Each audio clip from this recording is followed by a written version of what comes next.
আজকে এমন একটি সময় এখানে আমরা বসে আছি, যেই সময় বাংলাদেশ সহ গোটা পৃথিবীর ইহুদিরা এক, খ্রিস্টানেরা এক, নাসারারা এক। যেই সময় আমি এখানে বক্তব্য দিচ্ছি, এই সময় টেলিভিশন, ফেসবুক, ইন্টারনেট ফিলিস্তিনের গাজার মুসলমানদেরকে খাবারের জন্য তাদের যে হাহাকার, পৃথিবীর মানুষদের সেইটা চোখে পড়ে না।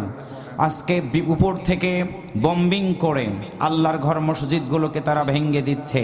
উপর থেকে বম্বিং করে মুসলমানরা অসুস্থ হয়ে গেলে হাসপাতালে আশ্রয় গ্রহণ করে, সেই জায়গাগুলো তারা ভেঙে তছনছ করে দিচ্ছে। তাদের খাবার নাই, পানি নাই। ধনী মানুষ, 10 তলা 20 তলা বিল্ডিংয়ের মালিক, সেই মানুষগুলো আজকে পথে নেমে গেছে। এক মুঠো খাবারের জন্য তারা মিছিলের জন্য দৌড়াদৌড়ি করে, কখন উপর থেকে এক মুঠ খাবার ভাগ্যে জুটবে। আজকে বাংলাদেশ সহ গোটা পৃথিবীর মুসলমানরা যখন নিরাপত্তা পালন করছে, ঠিক সেই সময় আমি আপনাদের কাছে একটা আহ্বান রেখে যেতে চাই। প্রিয় ভাইয়েরা, আমাদের একটি কথা মনে রাখতে হবে। আমার আল্লাহ সুবহানাহু ওয়া তাআলা বলেছেন, কুল্লু নাফসিন যায়িকাতুল মাউত সুম্মা ইলাইনা তুরজাউন। আমাদের জীবন প্রতি একদিন নিভে যাবে। সাদা কাফন পরে ওই কবরের ভিতরে যখন রেখে দিয়ে আসা হবে, পৃথিবীর কোনো মানুষের কথাগুলো বলা হবে না। আল্লাহর কোরআন সূরা তোহার 55 নম্বর আয়াত তেলাওয়াত করে আওয়ামী লীগের লোকদেরকে, বিএনপির লোকদেরকে, জামাত ইসলামের লোকদেরকে, প্রশাসনের ভাইদেরকে, বক্তাদেরকে, শ্রোতাদেরকে, সকল ভাইদেরকে যদি আল্লাহর ওই বান্দারা মৃত্যুবরণ করার পরে কবরের ভিতরে যদি কোরআনের কথাগুলো বলে রেখে দিয়ে আসা হয়, তাহলে আজকে গোটা বিশ্বের ইহুদিরা এক হয়ে গেল। আল্লাহর এই জমিন থেকে কোরআনের বিধানটাকে তারা উৎখাত করতে চায়। গোটা বিশ্বের ভিতরে 1 নম্বর দেশ হলো আমেরিকা, যারা সন্ত্রাসের দিক থেকে সবচেয়ে আগায়া। আমি আজকের এই মাহফিলে আলোচনার মাধ্যম দিয়ে জানাই দিতে চাই, আজকে মুসলমানদেরকে সন্ত্রাসী বলা হয়।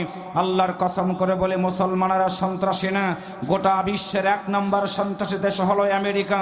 ওই আমেরিকার মতো সন্ত্রাসী দেশের প্রত্যক্ষ এবং পরোক্ষ মদতের মাধ্যম দিয়ে ইসরায়েলের হানাদার বাহিনীরা, যাদের মানচিত্রের ভিতরে নাম দেখা যায় না, ওই মুসলমান মানুষগুলোকে তারা হত্যা করছে। একটাই টার্গেট, মুসলমানদেরকে যদি হত্যা করা যায় তাহলে তারা আর কোরআন পড়তে পারবে না। মুসলমানদের মসজিদ ঘরগুলোকে তারা ভেঙে তছনছ করে দিচ্ছে, তারা যেন আর মসজিদের ভিতরে ঢুকতে না পারে। আজকের এই মাহফিল থেকে আমি আপনাদের কাছে আহ্বান রাখতে চাই, যে দল আমরা করি না কেন, আজান হয়ে গেলে আমরা মসজিদের ভিতরে ঢুকি। কথা বলেন ঠিক কিনা? আজান হয়ে গেল আমরা মসজিদের ভিতরে ঢুকি। লম্বা মানুষের কাছে খাটো মানুষ, ধলা মানুষের কাছে কালো মানুষ, সকল মানুষগুলো যদি ভেদাভেদে ভুলে আল্লাহর ঘর মসজিদের ভিতরে ঢুকতে পারি, ওই মসজিদের একটা ইট যদি কেউ ভাঙার চেষ্টা করে, আমরা মুসলমানরা এইটা মানতে পারি না। আমাদের জীবন চলার পথ পরিক্রমে আমাদের জীবন একদিন থেমে যাবে, মাটির কবরের ভিতরে আমাদেরকে রেখে দিয়ে আসা হবে। কিন্তু মুসলমান হিসাবে সিদ্ধান্ত থাকবে একটা, যতদিন আমার আল্লাহ তাআলা আমাদেরকে বাঁচায় রাখবে, সন্ত্রাস, জঙ্গিবাদ, মাদক মুক্ত সমাজ গঠন করার জন্য আল্লাহর কোরআনের পক্ষ আমাদের গ্রহণ করতে হবে। আল্লাহর কোরআনের পক্ষ গ্রহণ করার মধ্য দিয়ে যদি আমাদের জীবন চলে যাবে, আমরা জীবন দিতে রাজি আছি, কিন্তু আল্লাহর কোরআন কোন জালিমদের পায়ের নিচে ফেলতে দিতে রাজি না, রাজি না, রাজি না। কারা কারা কোরআন মানতে রাজি আছেন? দুহাত তুলে আমার আল্লাহকে দেখায় দাও। আউযু বিল্লাহি মিনাশ শাইতানির রাজীম। বিসমিল্লাহির রাহমানির রাহিম। ওয়া'দাল্লাহু আল্লাযীনা আমানু ওয়া আমিলুস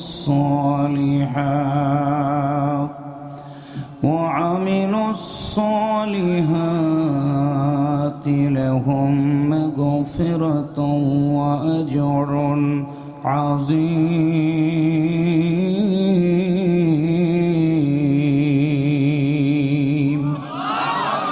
সম্মানিত যোগেন্দ্রবাসী, বিশ্বনবী সাল্লাল্লাহু আলাইহি ওয়াসাল্লামের মাদানী জিন্দেগিতে সূরাটি নাজিল হয়। হৃদয় দিয়ে কথাগুলো বুঝবেন। আমার দেশের যুবকেরা বিশ্বনবীর নামটা পর্যন্ত সুন্দর করে বলতে পারে না। আমার দেশের যুবকদেরকে যদি বলা হয়, যুবক বলো আদি পিতার নামটা কি, মুসলমানের ঘরের সন্তান বলতে পারে না। যদি বলা হয় বড়, আর্জেন্টিনার একজন খেলোয়াড়ের নাম সুন্দর করে বলে লিওনেল মেসি। যদি বলা হয় যুবক বলো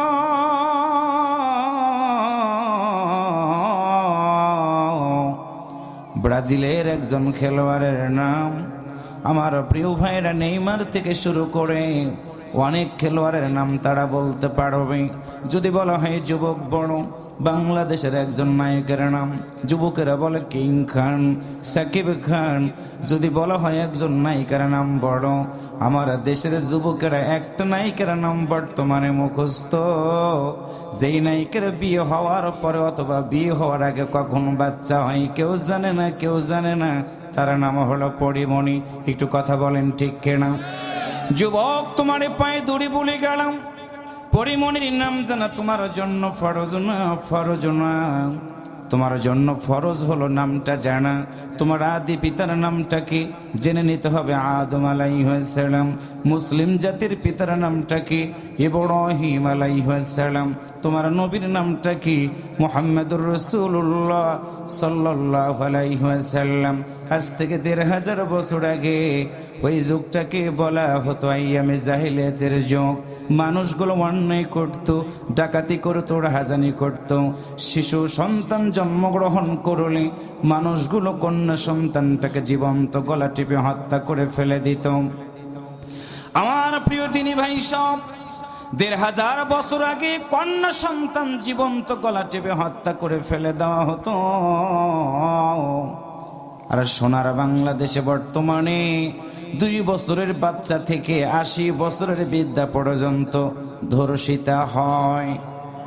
কথা বলেন ঠিক না ভাইরা? আল্লাহর বান্দারা কান খাড়া করে শুনুন, মানুষগুলো যখন নির্যাতনের শিকারে পরিণত হয়ে গেল, আমার আল্লাহ কুদরতি পার্লামেন্টে সিদ্ধান্ত নিয়ে আজ থেকে ১৫০০ বছর আগে আরবের মানুষগুলোকে হেদায়েতের পথ দেখানোর জন্য বিশ্ব নবীকে পৃথিবীর বুকে পাঠিয়ে দিলেন। ওই সময়টা ছিল ৫৭০ খ্রিস্টাব্দ। একটু আল্লাহু আকবার জোরে বলেন। আল্লাহর নবী ২৫ বছর বয়সে বিবাহ করলেন খাদিজা রাদিয়াল্লাহু তাআলা আনহার সাথে।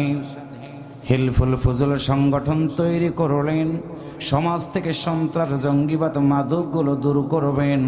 আজকে বাংলাদেশে আশা, নিরাশা, হতাশা অনেক সংগঠন তৈরি হয়েছে, মানুষগুলোকে ১০ টাকা ২০ টাকা হারে সুদের ব্যবসা করায়। কথা বলেন, কথা বলেন ঠিক কিনা? আল্লাহর নবী ৪০ বছর বয়সে মালিকের দরবারে ধরনা দিয়ে কাঁদতে থাকলেন। যখন আল্লাহর পক্ষ থেকে ফয়সালা হয়ে গেল, বন্ধুরে কাঁদবানা, কাঁদবানা, তোমার চোখের পানি আমি আল্লাহ কবুল করে নিয়ে নিলাম। তোমার মতো মহামানবের উপরে আমি আল্লাহ হেদায়েতের পথ দেখানোর জন্য তোমার উপরে নাজিল করে দিলাম মহাগ্রন্থ আল কোরআন। আওয়াজ করে বলুন তো, সেই কোরআন এখনো আমাদের মাঝে আছে না নাই? আরো জোরে বলেন, আছে না নাই? কোরআন আছে পড়ি না, কোরআন আছে ধরি না। আবার কোরআন কেন্দ্রিক যারা জীবন যাপন করে এই সমাজটা সুন্দর সমাজে পরিণত করতে চাই, হাডুডু খেলার মতো ২টা পা তাদেরকে আমরা আটকায় ধরি, পা বেরি লাগাই, হাতে বেরি লাগাই, আবার সুযোগ যদি পাই ফাঁসির রশি লাগায়া ওই কোরআনওয়ালা মানুষগুলোকে পৃথিবী থেকে বিদায়ী করার ষড়যন্ত্র করা হয়। কথা বলেন ঠিক কিনা? আল্লাহর নবীদের ১০০০ বছর আগে কোরআন পেয়ে গেল, প্রথম আয়াত নাজিল হয়ে গেল এই কোরআন, বিসমি রাব্বিকাল্লাযী খলাক। বন্ধুরে তুমি পড়ো ওই প্রভুর নামে, যে প্রভু তোমাকে সৃষ্টি করেছেন। আমার সামনে যারা বসা, জবান খুলে বলুন তো আমাদের সৃষ্টিকর্তা কে? একসাথে বলুন কে? রাসূল বলেন, আল্লাহ তুমি কি বলবো না? সৃষ্টি করেছ তোমার বান্দা বান্দীদের রিজিকের জন্য, কার কাছে যাবে তারা? আল্লাহ বলেন, বন্ধুরে সৃষ্টি করেছে আমি আল্লাহ, রিজিকের জন্য কারো কাছে যাওয়া লাগবে না, আমি আল্লাহ আমার বান্দা বান্দীদের রিজিকের ব্যবস্থাটা করে দিব। আল্লাহ বলেন, আল্লাযী জাআলা লাকুমুল আরদা ফিরাশা والسماء بناء وأنزل من السماء ماء فأخرج به من الثمرات رزقا لكم فلا تجعلوا لله أندادا وأنتم تعلمون আরেকটু জোরে বলা লাগবে আল্লাহ বলেন রাসূল বলে দাও আসমানটাকে ছাদ বানালাম জমিনটাকে বিছানা বানালাম আমার বান্দা বান্দির কেউ ভুট্টা মাটির ভিতরে আবাদ করবে কেউ বা ধান কেউ বা সরিষা এক একটা মানুষ এক একটা ফসল মাটির ভিতরে রেখে আসবে আমি আল্লাহ আসমান থেকে বৃষ্টি দিব রোদ দিব কুয়াশা দিব ওই ফসলগুলো দিয়ে আমি আল্লাহ আমার বান্দা বান্দিদের জন্য রিজিকের ব্যবস্থাটা করে দিব রাসূল বললেন আল্লাহ তুমি কি বলবা না মানুষগুলোকে শুধু রিজিক খাবে আর ঘুমাবে আল্লাহ বললেন বন্ধুরে না না না মানুষগুলো রিজিক খাবে আর পৃথিবীতে থাকার পরে দুইটা কাজ করবে তার এক নাম্বার আল্লাহ বলেন কুনতুম খায়রা উম্মাতিন উখরিজাত লিন-নাস তা'মুরুনা বিল মা'রুফ ওয়া তানহাউনা আনিল মুনকার ওয়া তু'মিনুনা বিল্লাহ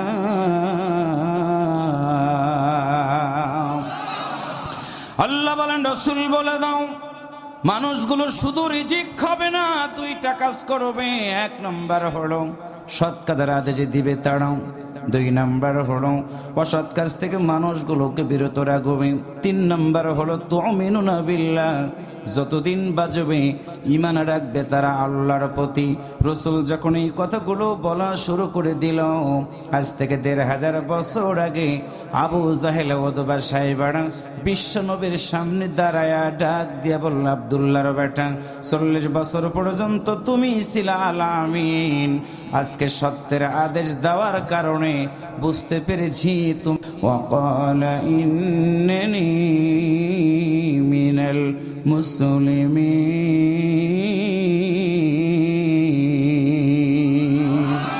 আরেকটু জোরে বলা লাগবে আল্লাহ বলেন রাসূল বলে দাও ওই ব্যক্তির কথার চেয়ে কার কথা উত্তম হবে কার কথা সুন্দর হবে কার কথা ভালো হবে যেই ব্যক্তি মানুষদেরকে আল্লাহর পথে ডাকে শুধু আল্লাহর পথে ডাকে না ওয়া আমিলা সালিহান এবং ভালো কাজগুলো তারা করে শুধু ভালো কাজই করে না আর একটা কথা তারা বলে ওয়াকালা ইন্নানি মিনাল মুসলিমিন আমি একজন মুসলমান আল্লাহর নবী কথাটা বললেন যখন আবু জাহেলের দলের লোকেরা বিশ্ব নবীর সামনে দাঁড়ায়া বলল আব্দুল্লাহর বেটা এতদিন ছিল তুমি পাগল আজকে বুঝতে পেরেছি তোমার চরিত্রটা নষ্ট হয়ে গেছে আওয়াজ করে বলুন তোমার নবীর চরিত্রকে কোনোদিন খারাপ ছিল আরো জোরে বলেন আল্লাহর নবীর সামনে আবু জাহেল দাঁড়ায় গিয়ে আল্লাহর নবীকে বলেছিল পাগল আল্লাহর নবীকে বলেছিল চরিত্র খারাপ আজকে বাংলাদেশে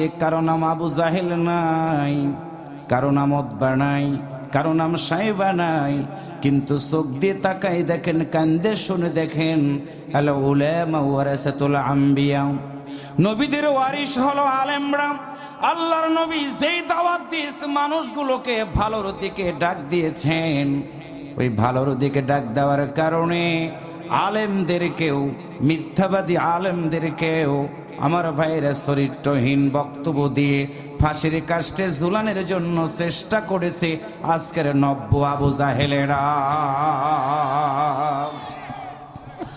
বিশ্বনবী চিন্তার মধ্যে পড়ে গেলেন সূরা আনফালের ৬৬ নম্বর আয়াত নবীর উপর আমার আল্লাহ নাজিল করে দিলেন বন্ধুরে কোরআনের দাওয়াত দিবে তুমি ডান দিকে তোমার শত্রু হয়ে যাবে বাম দিকে তোমার শত্রু হয়ে যাবে সামনে তোমার শত্রু হয়ে যাবে পিছনে তোমার শত্রু হয়ে যাবে তুমি চিন্তা করো না আমি আল্লাহ তোমার জন্য সান্ত্বনা দিয়ে দিলাম ইয়া আইয়ুহান নাবিয়্যু হাসবুকাল্লাহু ওয়া মান ইত্তাবাআকা মিনাল মুমিনিন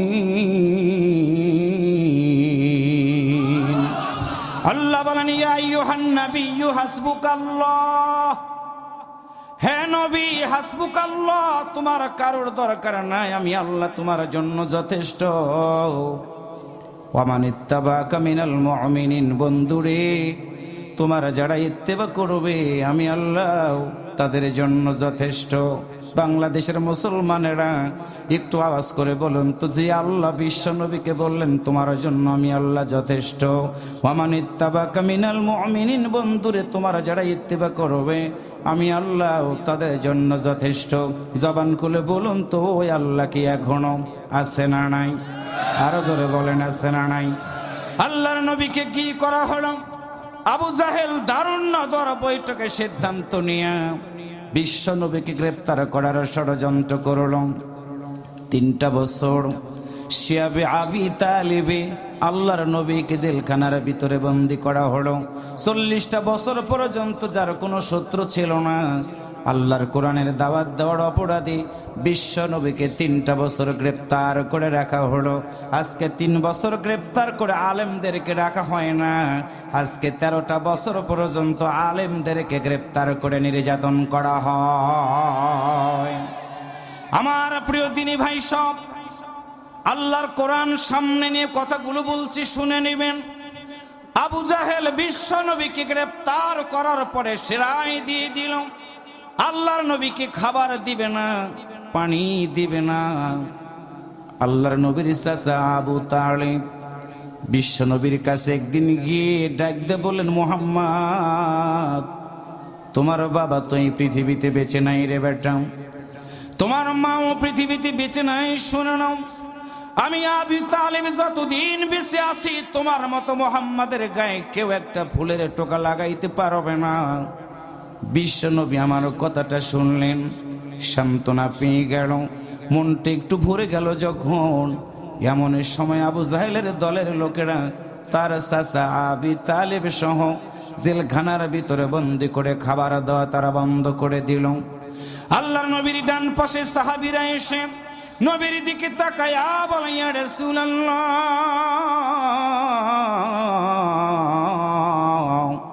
সাল্লাল্লাহু আলাইহি ওয়াসাল্লাম, আজকে কতগুলো দিন হয়ে গেল আমাদের পেটের ভিতরে তো কোনো খাবার নাই। নবী আমার সাহাবীদের দিকে তাকালেন, পেটটা যেন পিঠের সাথে লেগে গেছে। আল্লাহর নবীর পেটের ভিতরে প্রচন্ড ক্ষুধা।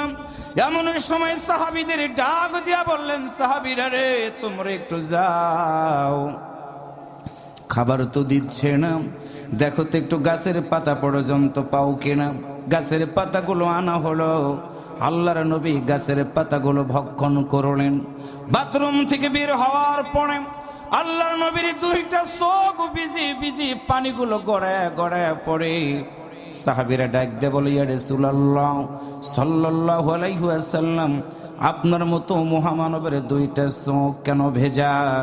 আল্লাহর নবী সাহাবীদের দিকে তাকায়া বললেন, সাহাবীরা রে আমি নবী আজকে কতগুলো দিন হয়ে গেল আমার পেটের ভিতরে কোনো খানা নাই রে। সাহাবীরা, গাছের লতা পাতাগুলো খাওয়ার কারণে আমি নবীর বাথরুম এত শক্ত হয়ে গেছে রে, আমার বড় কষ্ট হয়, কষ্ট হয়। আল্লাহর নবীর চোখ বেয়ে পানিগুলো গড়ায় গড়ায় পড়তে থাকলো। আল্লাহর পক্ষ থেকে এমনই সময় আয়াত নাজিল হয়ে গিয়ে রাসূলকে সান্ত্বনা দিয়ে বললেন, হুজুর আপনার দলের লোকেরা গ্রেপ্তার হয়ে আছে, আপনাকে খাবার দেওয়া বন্ধ করে দিয়েছে, মন খারাপ করবেন না। এমনই সময় দীপ্ত কণ্ঠ শপথ যারা নিয়ে জীবন চালাবে, ইন্নাল্লাযীনা ক্বালু রাব্বুনাল্লাহ, হুজুর এই বিপদের সময়ে যারা বলবে নিশ্চয় তাদের রব হলো আল্লাহ, সুম্মাস্তাকামু, এই কথাই শুধু বলবে না, তারা অটল থাকবে, দৃঢ় থাকবে।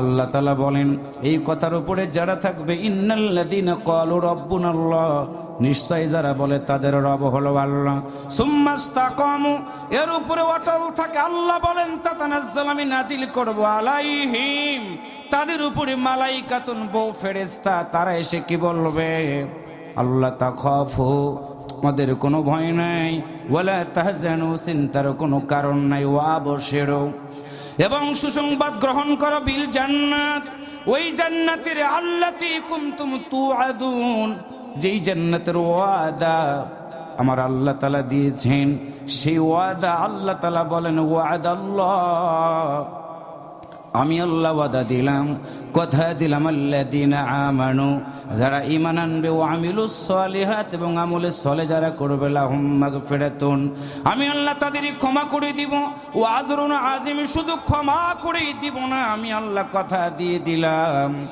ওই মানুষগুলো যখন আমি আল্লাহর কাছে আসবে রে, আমি আল্লাহ তাদের জন্য সুন্দর জান্নাতের ব্যবস্থাটা করে রেখে দিয়েছি। সম্মানিত মেহেরপুরবাসী, শুনে রাখো, আল্লাহর কোরআনের দায়ীরা খাবার বন্ধ করে নাই, তাদেরকে কিন্তু বালিশ পর্যন্ত দেয় নাই। শীতের রাত যখন হয়ে যেত, ঠান্ডা বাতাসগুলো আমার ভাইরা যখন তাদের রুমের ভিতরে ঢুকতো, দিনের দায়ীরা পাগলের মতো হয়ে যেত, কিন্তু মাথা নত করে নাই। গরমের দিন যখন হয়ে যেত, গোটা বডির জুব্বাগুলো ঘেমে ঘেমে প্লাস্টারের সাথে একাকার হয়ে যেত। সে মানুষগুলো নীরবে নিবিড়িতে চোখের পানি ছেড়ে দিয়ে কারো কাছে সাহায্য চায় নাই, জীবনটা ভিক্ষা চায় নাই। আল্লাহর বান্দারা ভালো করে আলোচনার দিকে খেয়াল করবেন। ওয়াদাল্লাহ, আজকে আলোচনার মধ্যে ওয়াদা দিয়েছেন আল্লাহ, ওয়াদাল্লাহ, আমি আল্লাহ কথা দিলাম, আল্লাযীনা আমানু, যারা ঈমান এনেছে। একজন ইমানদার সাহাবীর কথা আমি আপনাদেরকে শোনাই দিব। প্রিয় ভাইরা, আজকে আমরা লম্বা মানুষ, খাটো মানুষ ও ফর্সা মানুষ, আমরা অজুহাত পেশ করে থাকি। কোরআনের দাওয়াত দিতে যদি আমরা বলি কোরআনের দাওয়াত দাও, আমাদেরকে বলা হয় না না, ওইখানে যাওয়া যাবে না, বিপদ হয়ে যাবে। বন্ধুরে, তুমি কি জানো, তুমি ওয়াজ করো, আমি রাকিবুল ইসলাম জান্নাতে যাব, এর কোনো নিশ্চয়তা নাই, গ্যারান্টি নাই। আপনারা ওয়াজ দিচ্ছেন আপনারা জান্নাতে যাবেন, কোনো গ্যারান্টি নাই।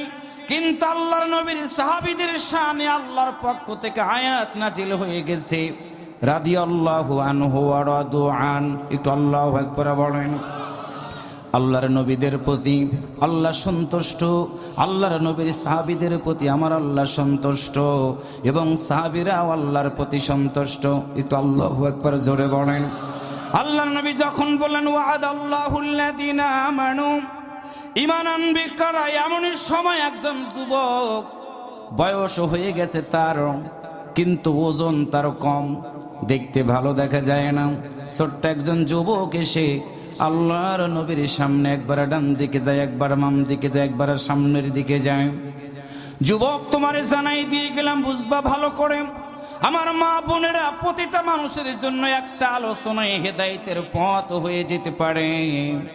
মাগো, তুমি তোমার শাশুড়ির সাথে ঝগড়া করো মা, তুমি তোমার পুত্রবধূর সাথে ঝগড়া করে, এটা ইসলামে মানায় না।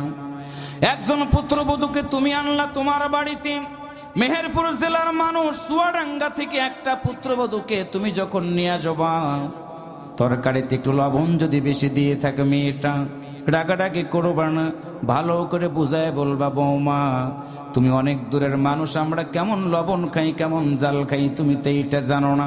সুন্দর করে যদি বুঝাই দিতে পারো মা, দেখবা তোমার এই পুত্রবধূ কোনোদিন তোমার সাথে কখনো খারাপ আচরণ করবে না, গন্ডগোল করবে না। আবার কিছু পুত্রবধূ আছে জমিদারের মতো, মাকে অনেক আদর করে, কিন্তু শাশুড়িকে দেখতে পারে না। শাশুড়ির ছেলেটাকে ভালো লাগে। বোন, তোমার আমি অনুরোধ করে বলে গেলাম, তুমি জানো না, আজকে তুমি তোমার শ্বশুরকে দেখতে পারো না, তোমার শাশুড়িকে দেখতে পারো না, একদিন তুমিও যখন শাশুড়ি হয়ে যাবা, সেদিন ঠিক তোমার পুত্রবধূ কিন্তু তোমারে দেখতে পারবে না। আর শাশুড়ির সাথে পুত্রবধূদের দাম্পত্য জীবন কলহ হয় তাদের, যেই পরিবারের ভিতরে আল্লাহর কোরআনের কোনো বিধান জারি করা নাই। একটু কথা বলেন ঠিক কিনা?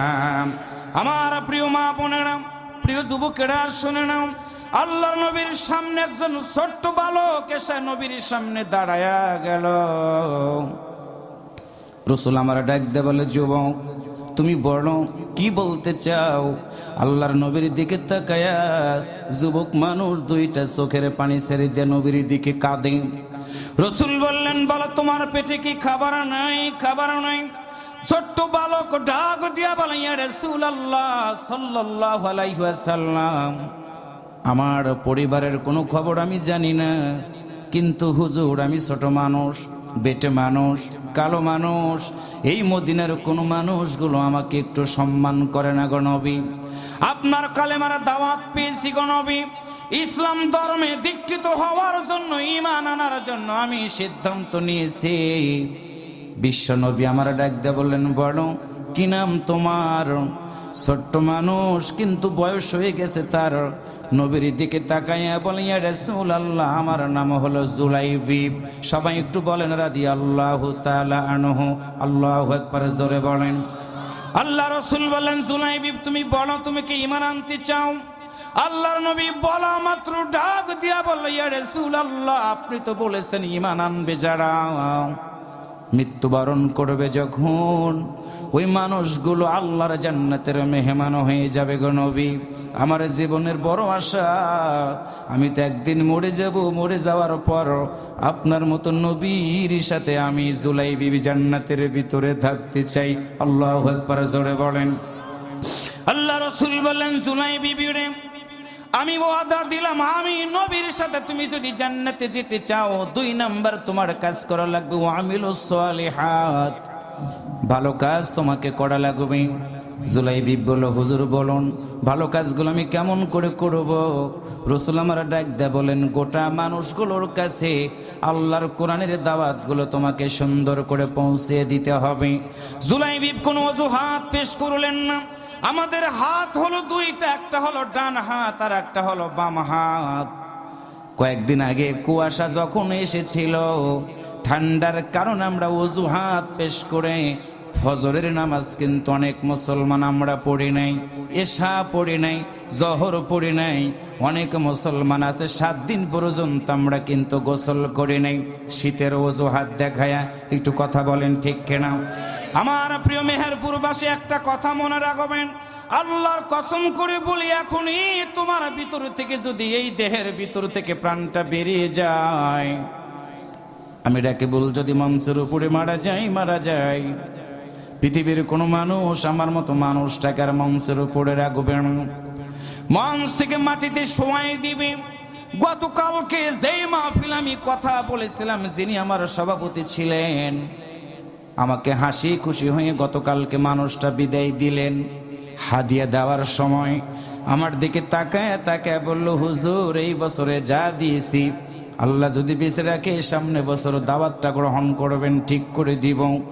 আজকে সেই মানুষটা সিরাজগঞ্জ থেকে ঢাকায় যাওয়ার পথে আমার এলাকার কাছাকাছি যাওয়া মাত্র হার্টের ব্যথাটা তার বৃদ্ধি হয়ে গেল, যেতে পারলো না। একটু আগেই আমার কাছে সংবাদ দিয়ে দিল, গতকালকের সভাপতি আজকের এই পৃথিবীতে নাই, মৃত্যুবরণ করেছে। আমাকে দোয়া করার জন্য বলেছে। মেহেরপুরের মানুষ শুনে রাখো, আল্লাহর জমিনে দিন কায়েমের পক্ষে ওয়াদা দিয়ে তুমি যদি মরে যাও, তুমি হবা জান্নাতি। আল্লাহর কোরআনের পক্ষে আন্দোলন করতে গিয়ে তুমি যদি মরে যাও, তুমি হবা জান্নাতি। কিন্তু আল্লাহর কোরআনের বিরুদ্ধে কথা বলতে গিয়ে, আল্লাহর জমিনে দিন কায়েমের বিরোধিতা করতে গিয়ে তোমার যদি মৃত্যু হয়, তোমার মৃত্যুটা হয়ে যাবে মুনাফিকে মৃত্যু। মুনাফিকে মৃত্যু যদি তোমার হয়, আল্লাহর কসম করে বললাম, তুমি কোনোদিন আল্লাহর জান্নাতে যেতে পারবে না। ওই জান্নাতে যদি তুমি যেতে চাও, আজকে সিদ্ধান্ত নিতে হবে, সকল প্রকার মানব রচিত আইনগুলোকে পদদলিত করে আল্লাহর জমিনে কোরআনের বিধান কায়েম করার জন্য তোমাকে সিদ্ধান্ত নিতে হবে। কোরআন মানবা জান্নাতে যাবা, কোরআন মানবা না জান্নাতে যাবা না। যতবার তুমি হজ করো না কেন, যতবার তুমি তসবিহ টেপো না কেন, এমনকি যতবার পট্টি মাথায় দাও না কেন, আল্লাহর কসম করে বললাম, আল্লাহর জমিনে দিন কায়েমের বিরোধিতা করবা, আল্লাহ রাসূল বলবে, ফালাইসা মিন্নি, আমি তোমার কেউ না, তুমিও আমার কেউ না। ফামিনজুসা জাহান্নাম, জাহান্নামের ভিতরে চলে যাও। আজকে ক্ষমতা আছে, টাকা আছে, সব আছে, আল্লাহর কসম করে বলে মৃত্যু হয়ে যাওয়ার পরে তোমার কিছু কাজে লাগবে না। ওই কবরের জগৎটাতে যদি আমরা কাজে লাগাইতে চাই, মুসলমানের মতো আওয়াজ করে বলুন তো, ওয়াদা দেওয়া লাগবে, যতদিন বাজবো আল্লাহর জমিনে দিন কায়েমের পক্ষে থাকা লাগবে। কারা কারা এই জমিনে কোরআন মানতে রাজি আছেন, দুহাত তুলে একটু আমার আল্লাহকে দেখায় দেন। আল্লাহু আকবার বলেন, আর একটু জোরে বলেন আল্লাহু আকবার। হাত নামান প্রিয় দিনী ভাই সব। আমরা মুসলমানেরা মরতে শিখেছি, আমরা মুসলমানেরা জেল খাটতে শিখেছি, আমরা মুসলমানেরা ফাঁসির কাস্টে যেতে শিখেছি। আমাদের রক্ত দিয়ে এই সবুজ জমিন লাল লাল হয়ে যাচ্ছে। আমাদের টার্গেট হলো সন্ত্রাসের বিরুদ্ধে কথা বলা, মাদকের বিরুদ্ধে কথা বলা, ইফটিজিং এর বিরুদ্ধে কথা বলা, দুর্নীতিবাজদের বিরুদ্ধে কথা বলা, আল্লাহর জমিনে দ্বীন কায়েমের পক্ষে কথা বলা। এই কথা বলতে গিয়ে যদি আমাদের মরতে হয়, মরতে রাজি আছি। আমাদের আকবররা দেখাই দিয়ে গেছে, ফাঁসির দড়ি রশিগুলো গলায় নিয়েছে, কিন্তু কারো কাছে প্রাণ ভিক্ষা চায় নয়। এর নাম হলো মুসলমান, এর নাম হলো ইমানদার। এই ইমানদারদের জন্য আল্লাহ ওয়াদা দিয়েছেন, তোমাদের জন্য আমি আল্লাহ জান্নাত দিয়ে দিব। তাহলে বলুন তো, একদিন মরে যাব, মরে যাওয়ার পরে ওই জান্নাতে কি যাওয়া দরকার আছে? ও ভাই জোরে বলেন, আছে? তাহলে জান্নাতে যদি যেতেছে, আমরা আজকে ওয়াদা দিব হিসাব নিকাশ করে, চোর ডাকাত খারাপ মানুষদের সাথে আমরা কোনোদিন থাকবো না। কারণটা হলো, ওরা যত খারাপ কাজ করবে আমাদের আমল নামাতে সেই গুনাহগুলো আসবে, আমরা গুনাহ নিতে রাজি না। আমার আলোচনা শোনার পরে একজন লোক যদি আল্লাহর এই জমিনে দ্বীন কায়েমের পক্ষে আসে, আজকের মাহফিল সার্থকতা লাভ করবে। কথা বলেন ঠিক কিনা? তাহলে আজকে চোর ঢুকে গেছে আমাদের বাড়িতে, আমাদের দাড়িগুলো নিয়ে নিচ্ছে খ্রিস্টানেরা, আমাদের টুপিগুলো নিয়ে নিচ্ছে খ্রিস্টানেরা। বিশেষ করে একটা কথা আপনারা মনে রাখেন, তাবলিগ জামাতের মতো একটি বৃহত্তর তাবলিগ জামাতের ইজতেমা হয় ঢাকাতে, সেটার ভিতরেও দুই দল তৈরি করে দিয়ে গ্রুপিং করা হয়ে গেছে। কথা বলেন ঠিক না ভাইয়েরা?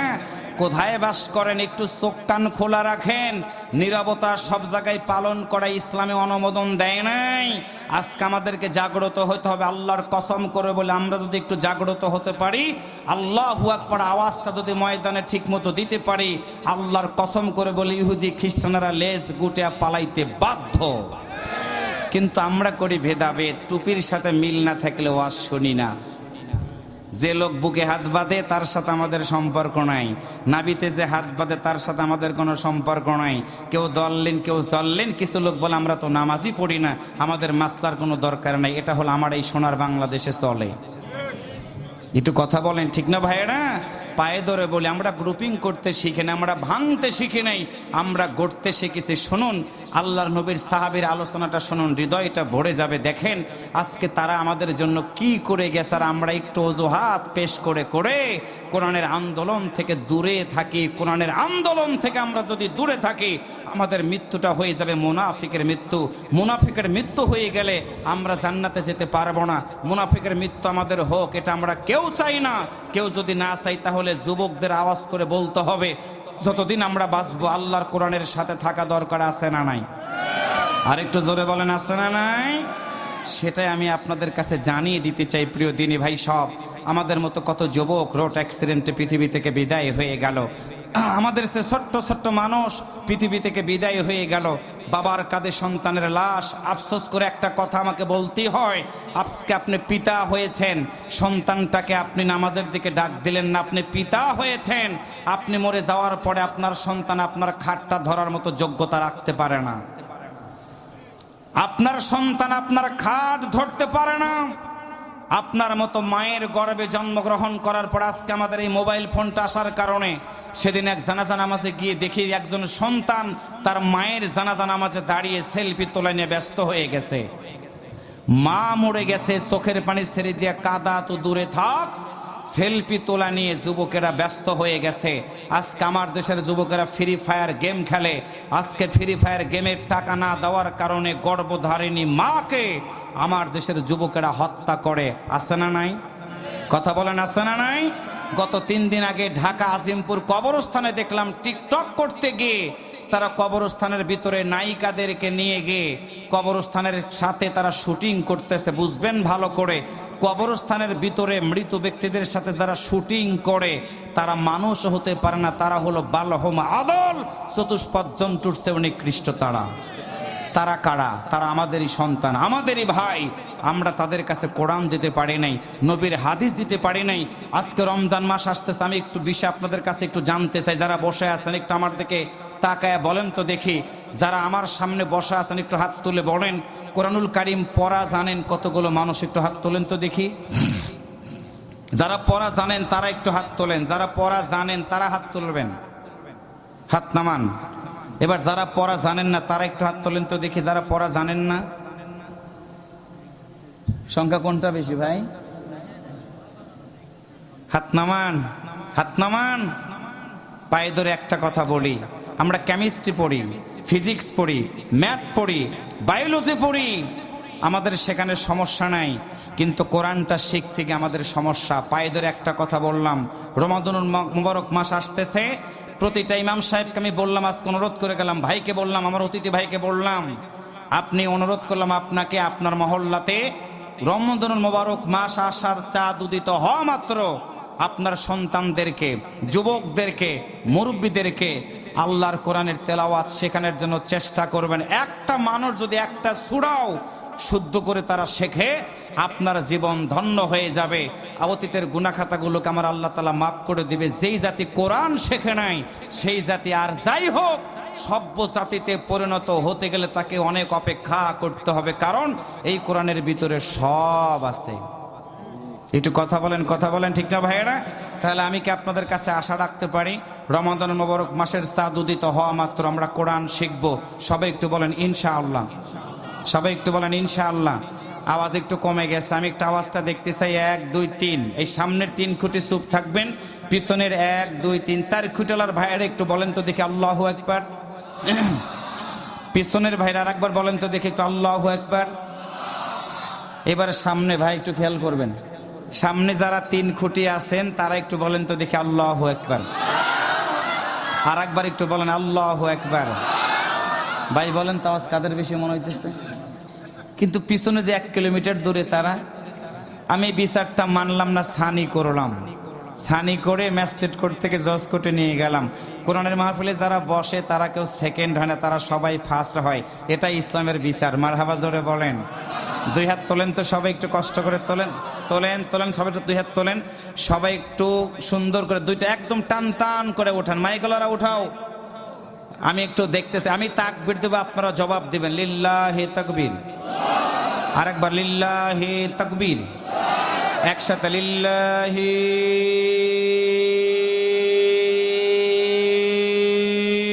তাকবীর।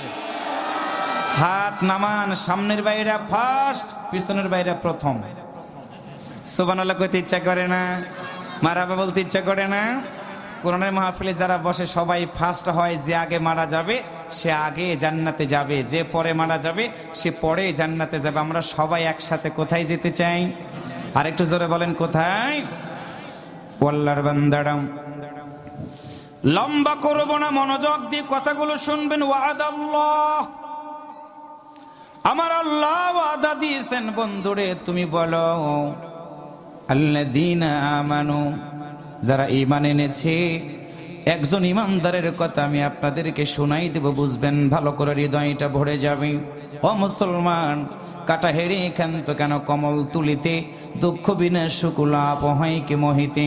আমরা মুসলমান হলাম, একটা দিনের জন্য দুঃখ পেলাম না, কষ্ট পেলাম না। এমনও কিছু মানুষ আমরা আছি আল্লাহর কোরআনের মাহফিলে বসেও আমাদের মনোযোগটা এই দিকে থাকে না। পায়ে ধরে বলে গেলাম, বন্ধুরা শোনো, তুমি যেমন চোর, তোমার মতো চোর সবাই না। তুমি যেমন ডাকাত, সবাই কিন্তু ডাকাত না। তুমি যেমন বিড়ি খাও, সবাই বিড়ি খায় না। তুমি যেমন বেনামাজি, সবাই কিন্তু বেনামাজি না। তুমি যেমন বাদাম খাও, সবাই বাদাম খায় না। এইখানে এমন মানুষ বসে আছে রে, যারা রাত 3টার সময় উঠে মালিকের দরবারে চোখের পানি ছেড়ে দিয়ে দিয়ে কাঁদে। আল্লাহর বান্দার পায়ে ধরে বলে গেলাম, শুনে নাও, 1 মণ সরিষার সাথে 1 কেজি চিটা সরিষা যদি পার হয়ে যায়, তুমি জীবনে গুনাহ করেছ, মাহফিলে বসে আছো, তুমি নিজেকে চিন্তা করো, মন রে, আমার মা তো কবরের ভিতরে ঘুমায়। আমি রাকিবুল, তোমার মায়ের জন্য দোয়া করলে কবুল হতেও পারে, নাও পারে। আমার মায়ের জন্য আমি দোয়া করলে 100% কবুল হবে। তুমি মাহফিলে বসে আছো, হৃদয়টা একটু নরম করে দিয়ে দেখো তো তোমার মা কবরের ভিতরে কেমন করে ঘুমায়, তোমার বাবা কেমন করে কবরের ভিতরে ঘুমায়।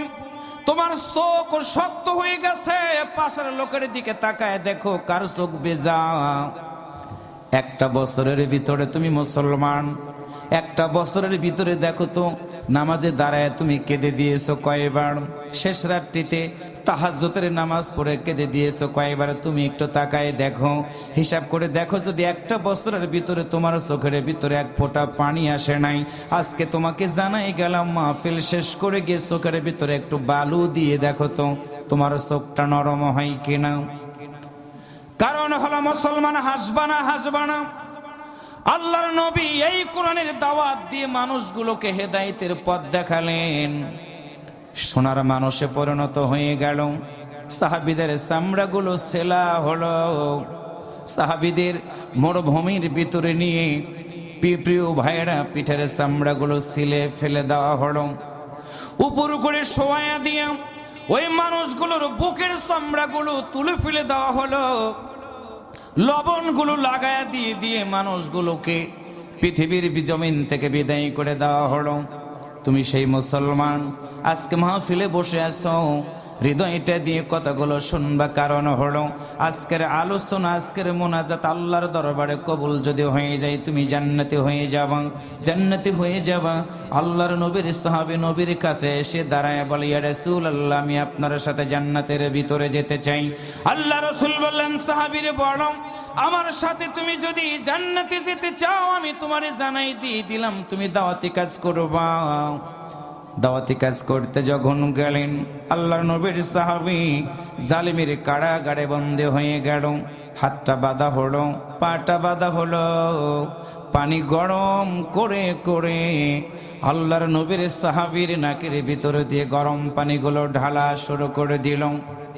দুইটা পা উপর দিকে উঠায় দিয়েছে, দুইটা হাত বেঁধে গরম পানিটা যখন তার নাকের ভিতরে ঢালে, ডাক দে বলে, নবীর সাহাবীরে, শুনেছি তুমি নাকি তোমার নবীরে অনেক বেশি ভালোবাসো।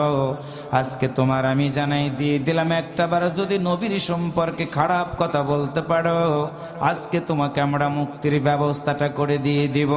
আল্লাহর নবীর সাহাবী চোখের পানি ছেড়ে দিয়ে বলে, ও দুনিয়ার কাফেরেরা রে, আল্লাহর নবীর বিরুদ্ধে একটা খারাপ কথা বলো তো দূরে থাক, আমি নবীর সাহাবী জানাই দিয়ে দিলাম, নবীর সামনে কেউ যদি একটু চড়া উঁচু করে কথা বলে, আমার এই দেহে এক বিন্দু রক্ত থাকা পর্যন্ত আমি কখনো মানতে পারবো না, মানতে পারবো না। তার নাম হলো ইমানদার। একটু আল্লাহু আকবার জোরে বলেন। আজকে আমার নবীর লুচ্চা বলা হয়, আমার নবীর গুন্ডা বলা হয়, আমার নবীর চরিত্রহীন বলে গালি দেওয়া হয়।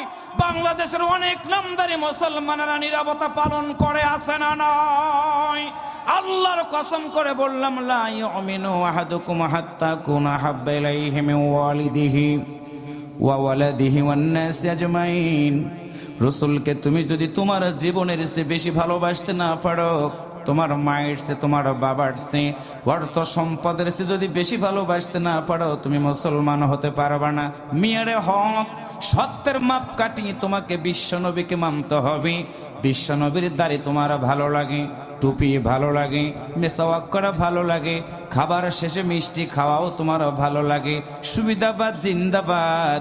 এর নাম মুসলমানই না, এর নাম হলো মুনাফিকি, মুনাফিকি। সম্মানিত দিনী ভাই সব, আল্লাহর নবীর সাহাবী নবীর সামনে হাজির হয়ে গেল। আল্লাহর নবী ডাক দিয়া বললেন, সাহাবীরে বলো, আমি নবীর সাথে তুমি যদি জান্নাতে থাকতে চাও, তোমার জীবনে দুঃখ নেমে আসবে, কষ্ট নেমে আসবে। নবীর সাহাবী ডাক দিয়ে বলে, ইয়া রাসূলুল্লাহ, যত দুঃখই নামুক না কেন, সব কিছু আমি মানতে রাজি আছি। আল্লাহর নবী একটা সুন্দরী মেয়ের সাথে বিয়ে দেওয়ার পরে রাসূল বললেন, তোমরা দাম্পত্য জীবন চালাইতে থাকো। হঠাৎ করে একদিন হযরতে বেলাল মসজিদে নববীর রাস্তা দিয়ে হেঁটে হেঁটে যাওয়ার সময় সুন্দর করে ঘোষণা করে বলল, হাইয়া আলাল জিহাদ। কে আছো মদিনার মানুষ, জিহাদে অংশগ্রহণ করবা। এমন সময় জুলাইবিব রাদিয়াল্লাহু তাআলা আনহু ঘরের ভিতর থেকে বের হলেন। বেলাল রাদিয়াল্লাহু তাআলা আনহুর সামনে দাঁড়ালেন, বললেন, বেলাল তুমি বলো আল্লাহর নবী যুদ্ধের ময়দানের কথা বলে দিয়েছেন। কোন যুদ্ধ? বেলাল ডাক দিয়ে বলে, আমি তোমারে জানাই দিয়ে দিলাম, আল্লাহর নবী উহুদের যুদ্ধের জন্য সাহাবীদেরকে ডাক দিতেছেন। ইসলামের ইতিহাসে বদরের যুদ্ধ প্রথম যুদ্ধ। বদরের যুদ্ধে আবু জাহেল পৃথিবী থেকে বিদায় হয়ে গেছে, তার দলের লোকেরা আল্লাহর নবীকে পৃথিবী থেকে বিদায় করে দিবে। যার কারণে আল্লাহর নবী সিদ্ধান্ত নিয়েছে তার দলের সংখ্যাটা বৃদ্ধি করে কাফেরদের বিরুদ্ধে রণাঙ্গনে হাজির হয়ে যাবে। জুলাইবিব, বলো তো তুমি কি আল্লাহর নবীর সাথে যুদ্ধের ময়দানে কি তুমি যেতে চাও? জুলাইবিব ডাক দিয়ে বলে, যাও।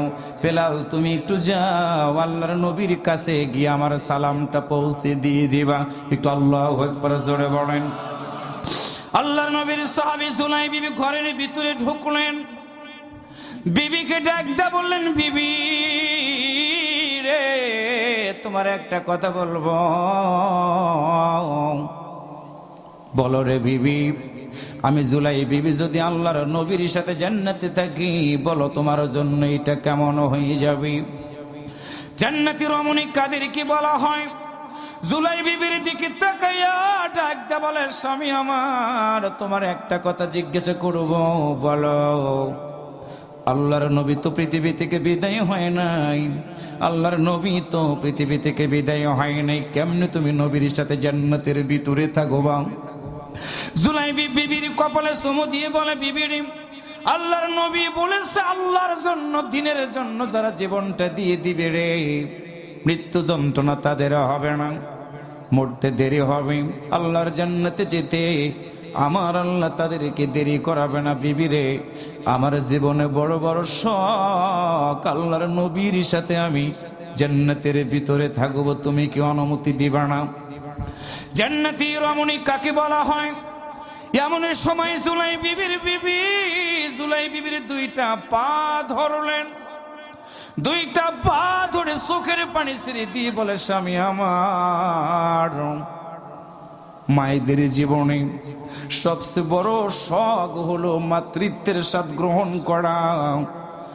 আর মাতৃত্বের স্বাদ গ্রহণ হয় তখন একটা মায়ের পেটের ভিতর থেকে যখন 10টা মাস অতিবাহিত করার পরে ছেলে হোক মেয়ে হোক একটা সন্তান প্রসব করে। স্বামী রে, তোমারে জানাই দিলাম আমি, তুমি তো জানো আল্লাহ তাআলা আমাদের ঘরে কোনো সন্তানাদি। ও স্বামী, তুমি যদি যুদ্ধের ময়দানে গিয়ে শহীদ হয়ে যাও, বলো তো আমি তোমার বিবি কেমন করে থাকবো? আমি তোমার বিবি একা একা কেমন করে থাকবো? তবে তোমার আমি বিরোধিতা করব না, আল্লাহর নবীর কাছে গিয়ে আমার সালাম পৌঁছে দিয়ে একটা অনুরোধ আমি করলাম, নবীরে জানাই দিবা। জুলাইবিব বললেন, বিবির বলো কি বলতে চাও? এমন সময় জুলাইবিবির বিবি স্বামীর দুইটা পা ধরে ডাক দিয়ে বলে, স্বামী আমার, আল্লাহর নবী বলেছে যুদ্ধের ময়দানে গিয়ে যারা শহীদ হয়ে যাবে, প্রতিটা শহীদের সাথে জান্নাতের ভিতরে 70-এর উপরে হুরিরা শহীদ ব্যক্তির সেবা করবে। আল্লাহর নবীর কাছে গিয়ে আমার সালাম দিয়ে দিবা। তুমি যুদ্ধের ময়দানে যাবা, আমি তোমাকে নিষেধ করব না। স্বামী রে, নবীর কাছে গিয়ে বলবা, তুমি যখন শহীদ হয়ে যাবা, আমি মৃত্যুবরণ করার পরে জান্নাতের ভিতরে যেন তোমার মতো শহীদ স্বামীর একটু দাসী হয়ে যেন আমি অন্তত সেবা করতে পারি। আল্লাহর নবীর কাছ থেকে তুমি একটু আমার অনুমতি নিয়ে এসে দিবা। জুলাইবিব বিবির জড়ায় ধরলেন, কপালে চুমু দিয়ে বলে, বিবি রে, আমি মরে যাওয়ার পরে কেমনে থাকবা সেই চিন্তা করলা না, কি খাবা চিন্তা করলা না। জুলাইবিবির বিবি ডাক দে বলে, স্বামী গো, ফাতাওয়াক্কালু আলাল্লাহ, আল্লাহর জন্য তুমি যখন জীবনটা দিয়ে দিবা, ওই আল্লাহ আমার কোনোদিন না খাওয়া রাখবে না। আল্লাহর নবীর সাহাবী জুলাইবিব দৌড় দিলেন। আল্লাহর নবী সৈনিক রিক্রুট করা শুরু করে দিয়েছে। ছোট্ট মানুষ, পেটে মানুষ, লম্বা মানুষ তিনি না, নবীর সামনে দাঁড়ায়। রাসূল আমার ডাক দে বলে, জুলাইবিবের এক পাশে যেতে বলো। আবার এক পাশে চলে যায়। লম্বা সৈনিক আল্লাহর নবী রিক্রুট করে জুলাইবি বাবার সামনে এসে দাঁড়ায়। রসুল বলেন, তুমি ছোট মানুষ, পাশে গিয়ে দাঁড়াও। একবার ডান দিকে সরাই দেয়, আর একবার বাম দিকে সরাই দিলেন বিশ্ব নবী। এমন সময় জুলাইবি নবীর সামনে দাঁড়ায় ফেল ফেল করে তাকায় ডাকতে বলে, ইয়া রাসূলুল্লাহ, আপনি আমারে কেন সরাইয়া দেন? রসুল বললেন, জুলাইবি রে, তুমি বেটে মানুষ, যুদ্ধের ময়দানে সৈনিক হওয়ার জন্য ন্যূনতম একটা যোগ্যতা লাগে, তোমার সেই যোগ্যতা নাই, তুমি লম্বা না, তুমি যুদ্ধের ময়দানে অংশগ্রহণ করতে পারবে না। আমি নবী তোমারে নিষেধ করে দিয়ে দিলাম, এত বেটে মানুষ যুদ্ধের ময়দানে তোমার যাওয়ার দরকার নাই। আল্লাহ রসুল কথাটা বলা মাত্র জুলাইবি ছোট মানুষ ফেল ফেল করে তাকায় বলে, ইয়া রাসূলুল্লাহ, বেয়াদবি মাফ করে দিবেন, একটা প্রশ্ন আমি আপনারে করব হুজুর।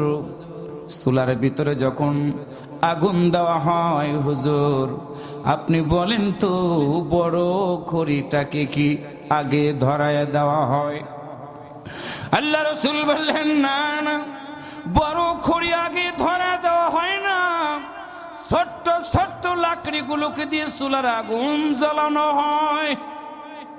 আল্লাহ রসুল বলা মাত্র জুলাইবি একটা লাফ দিয়া আল্লাহর নবীর দুইটা পা জড়ায় ধরলেন, ডাক দিয়া বলে, ইয়া রাসূলুল্লাহ সাল্লাল্লাহু আলাইহি ওয়াসাল্লাম, আমি লম্বা না, আমি ছোট মানুষ গো নবী, উহুদের যুদ্ধের ময়দানে আমার মতো ছোট্ট ছোট্ট খড়ি দিয়ে লাকড়িটা জ্বালানো হবে, এরপরে আপনার বড় বড় সৈনিকেরা যুদ্ধের ময়দানে আগমন করবে। আল্লাহু আকবার, জোরে বলেন। আল্লাহ রসুল জুলাইবির কথাটা শুনলেন, ডাক দিয়া বললেন, জুলাইবি রে, এইভাবে তুমি মৃত্যুকে জেনে যুদ্ধের ময়দানে যাবা, তোমার কি জীবনের মায়া লাগে না? তোমার কি বিবির কথা মায়া লাগে না? জুলাইবি ডাকতে বলে, হুজুর, আমার জীবনের বড় আশা হলো আপনার মতো নবীর সাথে আমি জান্নাতের ভিতরে থাকবো। আল্লাহর নবী যুদ্ধের অনুমতি দিয়ে দিলেন। জুলাইবি বেটে মানুষ একটা ঘোড়ার পাশে দাঁড়ায়া ঘোড়ার লাগাম ধরে বারবার ঘোড়ার উপরে ওঠার চেষ্টা করে, কিন্তু পারে না। দুইজন সাহাবীর দিকে জুলাইবি তাকায়া দুইটা হাত জোর করে অনুরোধ করে বলে, ও নবীর সাহাবীরা রে, আমার একটু ধরো, আমার একটু ধরো, উঁচু করে এই ঘোড়ার উপরে আমারে উঠায় দাও। দুইজন সাহাবী জুলাইবিকে ধরাধরি করে ঘোড়ার উপরে উঠায় দেওয়া হলো। জুলাইবি ঘোড়ার উপরে ওঠার পর দুইজন সাহাবীকে বলে, তোমরা যাবা না, আমি জুলাইবি ঘোড়ার উপরে বসে আছি রে, নিচ থেকে আমি জুলাইবির দুইটা পা তোমরা শক্ত করে বেঁধে দাও, শক্ত করে বেঁধে দাও। আল্লাহর নবী দৃশ্যটা দেখতেছেন। সাহাবীরা জিজ্ঞাসা করলো, কেন তোমার পা দুইটা বেঁধে দিব?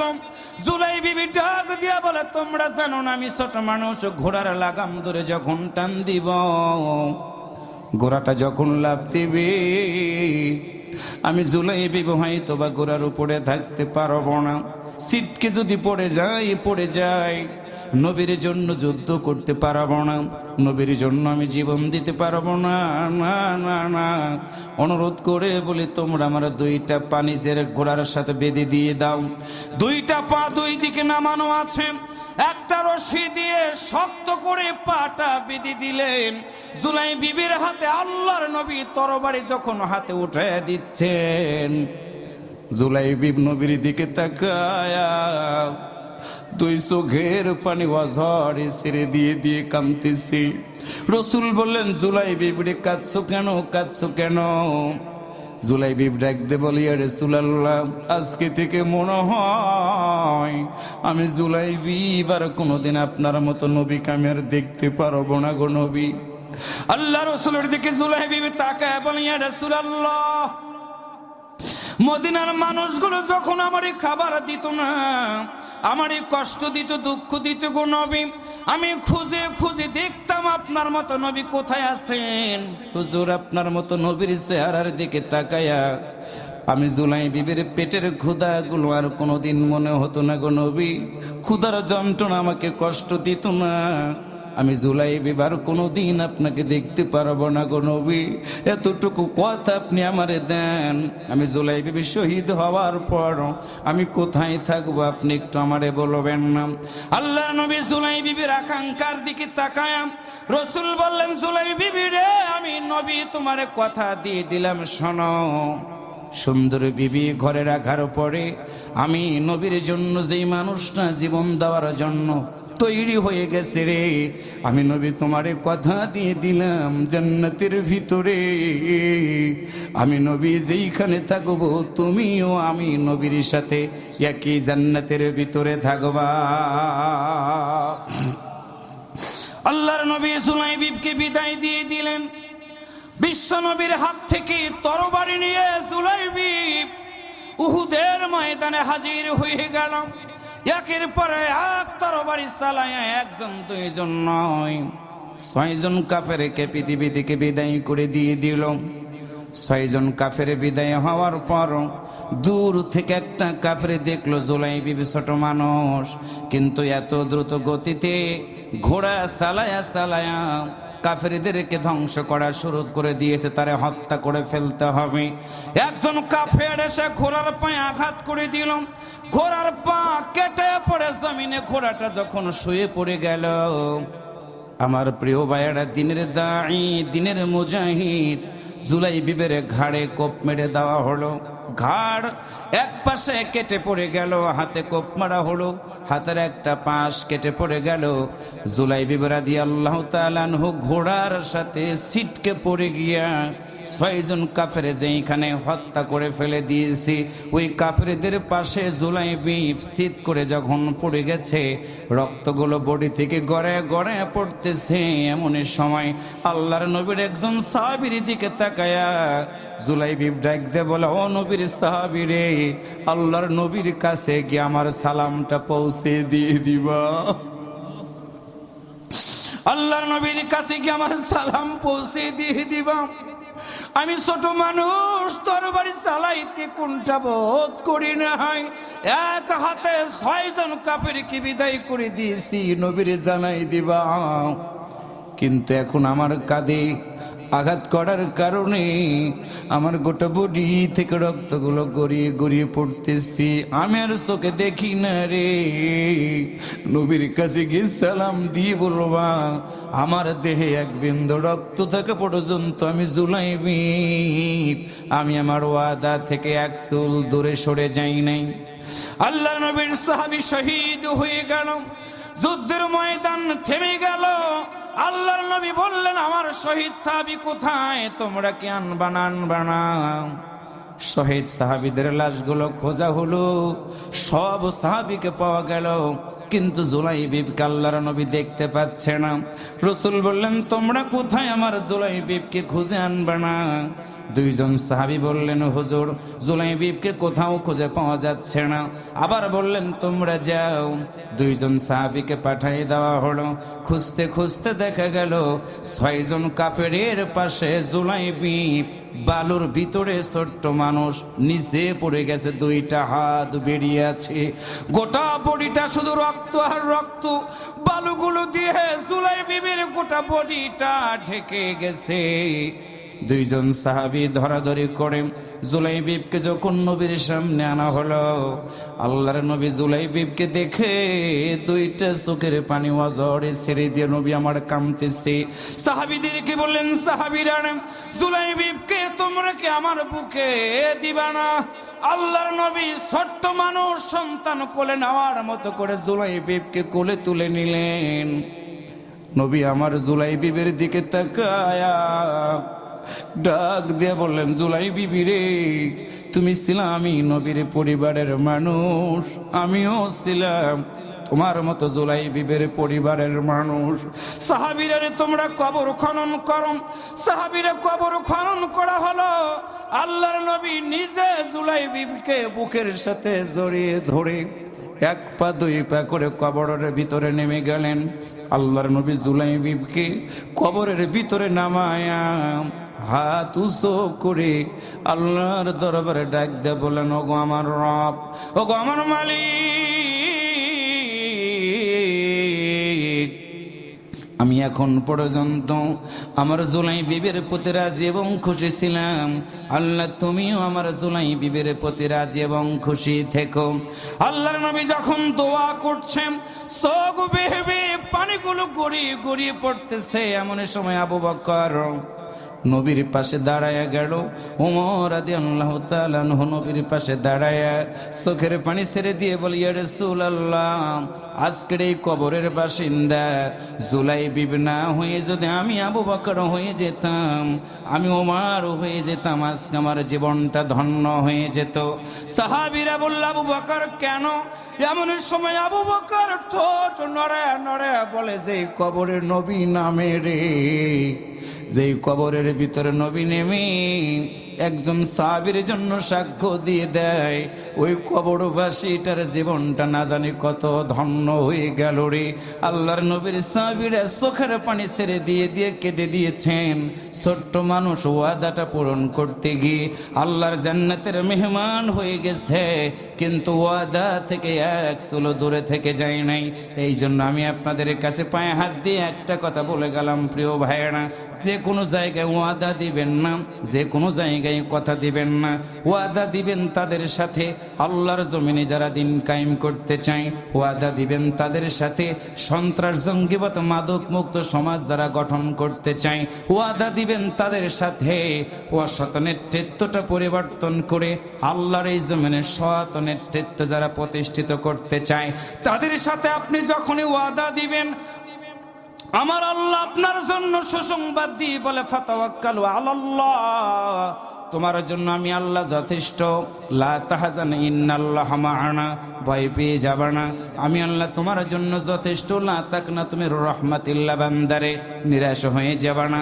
তোমার দুঃখ আসবে, কষ্ট আসবে, সব কিছু সবার পরে তুমি যদি আমি আল্লাহর প্রতি ইস্তেকামাত থাকতে পারো, তোমার জীবন প্রদীপ যেদিন নিভে যাবে, সবাই রাখবে তোমার মাটির কবরে, আমি আল্লাহ তোমার জন্য সুসংবাদ দিয়ে বলবো, ইয়া আইয়াতুহান নাফসুল মুতমাইন্না ইরজিই ইলা রাব্বিকি রাদিয়াতাম মারদিয়া ফাদখুলি ফি ইবাদি ওয়াদখুলি জান্নাতি। হে প্রশস্ত আত্মার অধিকারীরা, দুনিয়ার জীবনে কষ্ট করে আজকার কষ্ট করার দরকার নাই, আমার জান্নাতের মেহমান হয়ে যাও। ও আল্লাহর বান্দারা মরে যাওয়ার পর ওই জান্নাতে যদি যেতে চাই, যতদিন বাঁচবো আওয়াজ করে বলুন তা আল্লাহর কোরআনের পক্ষে কি আমাদের থাকা দরকার আছে না নাই? আল্লাহ কবুল করুক, একসাথে বলি আমিন।